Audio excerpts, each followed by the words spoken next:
innovative and dynamic learning, getting students towards new normal. You are watching Telescuela of the Division of Agusan del Sur.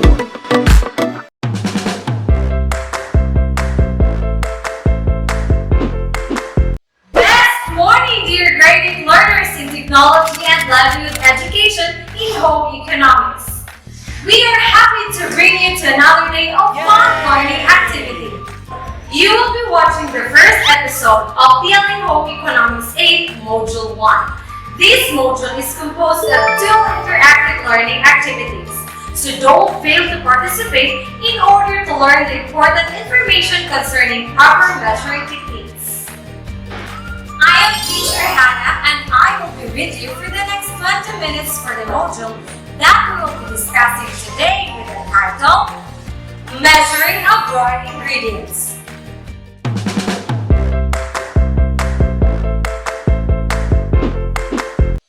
So, are you all set? Great! Now, let's start grinding! How are you today? Are you all fine? Yes, because being fine means you are in good condition to start your day with fun-filled learning activities that boost your interest for cooking. But how do we begin cooking? Well, come and join me as we round and learn to Teacher Hannah's kitchen. Cooking means applying heat to the food, whether the food is baked, fried, sautéed, boiled or grilled. It's all cooking and is a form of self-care that helps you raise self-esteem and confidence. If cooking is your hobby, it will be something fun to do for yourself and that makes you feel good. Do you want to become a chef, cook, or pastry chef? Of course you can! But you need to evaluate yourself first if you know the basic fundamentals of cooking, especially in measuring ingredients.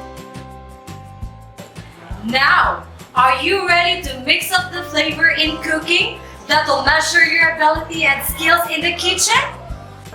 Brace yourself because today you will learn the measuring techniques of dry ingredients. And what are these dry ingredients that we are going to measure? Here are the ingredients that we are going to measure in today's lesson. Flour, brown sugar, white sugar, baking powder, and baking soda. By the way, before we start measuring our dry ingredients, make sure that you have already the following cooking tools: sifter, spatula, measuring cups, and measuring spoon. Remember that accurate measurement of ingredients is very important. Successful cooking depends on following the recipe correctly. Too much or too little of ingredients affects the taste and outcome of food being prepared. Alright, I bet you are now set for these fun-filled experiences. In performing this activity, listen attentively to the instructions that I will be giving. Now, the important thing to do is prepare your ingredients and cooking tools. Are you done setting up? Very good!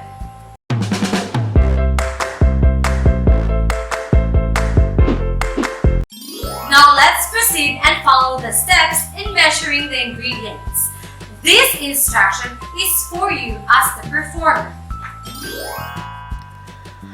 In measuring the flour, sift the flour to remove lumps.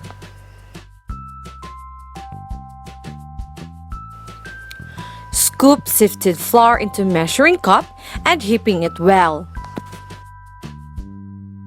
And level with a spatula or with a straight-edged utensil. Did you get it? I believe that you are ready to perform the activity. At the count of 3, perform how to measure dry ingredients and follow the execution of the demonstrator in the video.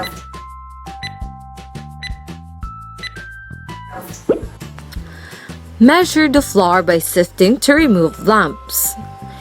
Scoop sifted flour into measuring cup and heaping it well. Level off the cup with spatula or straight edge utensil. Great job! This time, let us measure the brown sugars. Roll out the lumps. Scoop the measuring cup and packed firmly just enough to hold its shape. And level off with spatula. Alright, now it's your turn.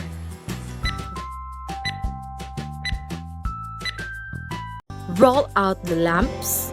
Scoop the measuring cup and packed firmly just enough to hold its shape and level off with a spatula.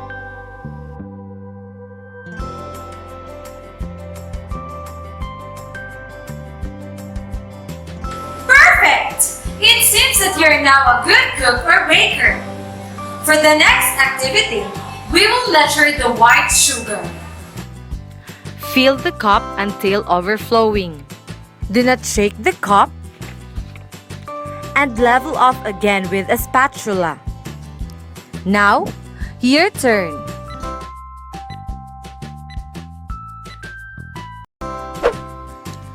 Fill the cup until overflowing. Do not shake the cup and level off with a spatula. Very good! Whoops! Let me tell you something about the two dry ingredients that we had in the brown sugar and white sugar. As you can see, each type of sugar is used in different way and is measured in specific way. The last ingredients that we are going to measure are the baking powder and baking soda. Dip the measuring spoon into the powder and level off with spatula.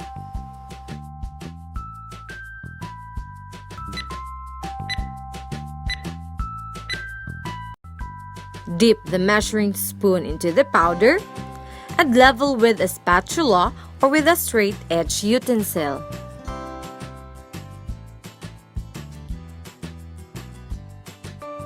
Great job, grade 8! It seems that you are obviously having fun. Thank you for participating. Now, I can see you through my own eyes how excited you are in the next activity.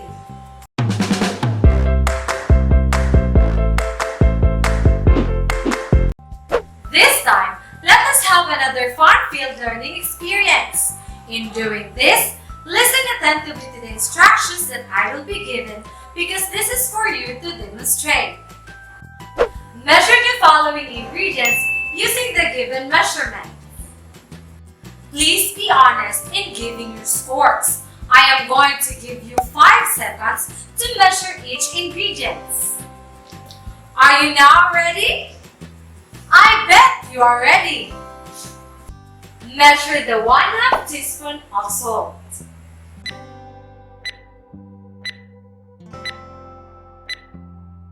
Time is up!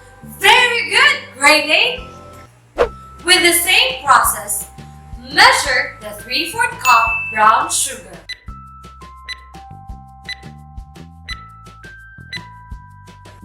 Measure the 1/2 cup of flour.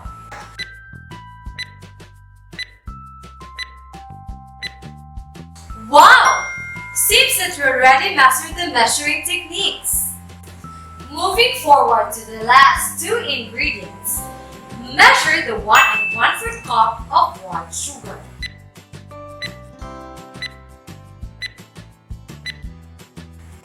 Great job! Lastly, simply measure the 1/3 tablespoon of baking soda.